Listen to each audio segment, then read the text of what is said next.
जहाँ कश्मीर की आप बात करें, देखिए कश्मीर में बड़े बड़े इवेंट्स हो गए हैं और कश्मीर में अब आतंकवादी का नाम निशान मिट गया। अब कहीं बड़े टाइम के बाद कोई एक इंसिडेंट होना है, उसका मतलब नहीं कि हम सर्टिफिकेट जैसे कि यहाँ जो टेररिज्म है वो रिवाइव हो गया और बाकस टेररिज्म फैल गया है। ठीक है, जहाँ हमारे 3 बहादुर जो ऑफिसर्स हैं उन्होंने शहादत दी और उन्होंने शहादत देश के लिए है, देश की एकता, देश की अखंडता और देश को एकजुट रखने के लिए, देश के जम्मू कश्मीर के अवाम की जान माल की हिफाजत के लिए उन्होंने शहादत दी। उनकी शहादत को हम सलाम करते हैं, लेकिन उसका मतलब नहीं कि जम्मू कश्मीर में हालात ठीक नहीं। देखिए, लोग हड़ताल भूल चुके हैं।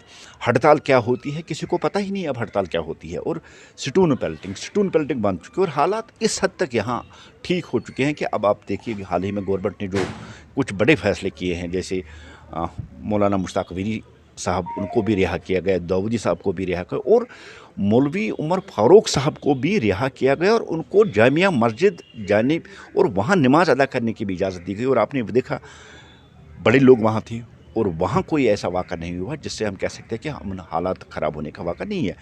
हालात की जहाँ तक बात है जम्मू कश्मीर की, वो एकदम नॉर्मल है और जम्मू कश्मीर में टेररिज्म का अब अंत हो चुका और टेररिज्म अब यहाँ जम्मू कश्मीर में नहीं रहे, क्योंकि जम्मू कश्मीर के लोग अमन चाहते हैं और उन्होंने हमेशा अमन को भी प्रेफर किया। G20 समिट कामयाबी के साथ होना और इंडिया का उसको प्रेज़ाइड करना और पूरी दुनिया में जहाँ इंडिया की उसकी वाहवाही, और इंडिया एक बहुत बड़ी ताकत बन के पूरी दुनिया में उभरी है। और ये सारा क्रेडिट अगर जाता है वो तो देश के वज़ीर आज़म जनाब नरेंद्र मोदी जी को जाता। और जम्मू कश्मीर में जहाँ हालात को इस हद तक पुरअमन करने में देश के गृह मंत्री जनाब अमित शाह जी ने किया और यहाँ के LG साहब ने किया। और आप हड़तालें हो, काले हो, कैलेंडर हो, कहीं नामो निशान नहीं है। और मुझे लगता है इलेक्शन और इसको जोड़ना ठीक नहीं है। और जहाँ तक आप बात कर रहे हैं कि इलेक्शन डफर हो रहे हैं, ये भी सियासी वो प्रोपेगेंडा है, इसमें कोई सदाकत नहीं है।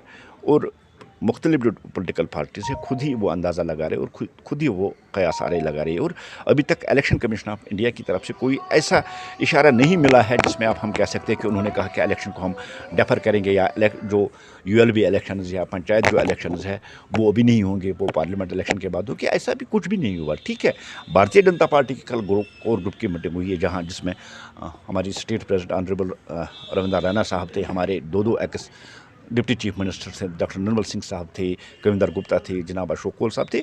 वो एक ऑर्गेनाइजेशनल मीटिंग है, क्योंकि आने वाले टाइम में इलेक्शंस है, चाहे वो ULB हो, चाहे वो पंचायत हो, चाहे वो पार्लियामेंट हो, चाहे वो असेंबली इलेक्शन हो। ऑर्गेनाइजेशन को मोस्ट और ज़्यादा प्रोएक्टिव करने के लिए वहाँ जो होम मिनिस्टर साहब के साथ बात हुई है, जो नेशनल जनरल सेक्रेटरी हमारे ऑर्गेनाइजेशन है BL संतोष साहब, उनके साथ मीटिंग हुई और उस मीटिंग का मकसद यही था कि प्रोएक्टिव करना है और जो outreach programme Bharatiya Janata party हमेशा कर रही है उस प्रोग्राम को आगे बढ़ाना और उसमें और तेज़ी लानी थी, इसलिए वो मीटिंग हुई है। अब सियासत में तो हमेशा इल्ज़ाम तराशी होती रहती है, जितनी अब मल्टीपल पार्टीज़ है जो खुद ही अंदाज़ा लगा रही है और मीडिया का एक पॉकेट भी ये चला रहा है कि शायद इलेक्शन डेफर होने वाला। ऐसा कोई नहीं है। भारतीय जनता पार्टी पूरे लाओ लश्कर के साथ तमाम इलेक्शंस के लिए तैयार है और हम इलेक्शन की तैयारी के लिए ही दिल्ली गए थे ताकि इलेक्शन जल्द से जल्द हो सके और भारतीय जनता पार्टी फिर एक बार सबसे बड़ी लार्जेस्ट सिंगल पार्टी बन के उभरी। जिस तरह आपने देखा 2014 में सबसे ज़्यादा वोट शेयर लेके भारतीय जनता पार्टी जीत के आ गई। DDC इलेक्शंस में सबसे ज़्यादा बड़ी पार्टी बन के भारतीय जनता पार्टी उभरी। ULBs में आपने देखा कि इस तरह से हुआ। आपने पहली बार यहाँ कमल खिलते देखा, पहली बार आपने कश्मीर में देखा है कि यहाँ 13 काउंसिल्स में भारतीय जनता पार्टी ने यहाँ कब्जा किया है। भारतीय जनता पार्टी के काडर को मोबिलाइज करने के लिए और उस काडर को प्रोएक्टिवेट करने के लिए दिल्ली में कल मीटिंग बुलाई थी। जहां तक इलेक्शंस का ताल्लुक है, अभी इलेक्शन कमीशन ऑफ इंडिया की तरफ से कोई ऐसा इशारा नहीं दिया गया है। ये प्रोपेगेंडा है, इल्ज़ाम तराशी है, क्योंकि ये पार्टियां अपनी जो बेस है वो बेस खो चुकी है, इसलिए अब वो इस प्रोपेगेंडे में ही अपनी वो बेस ढूंढ रहे हैं।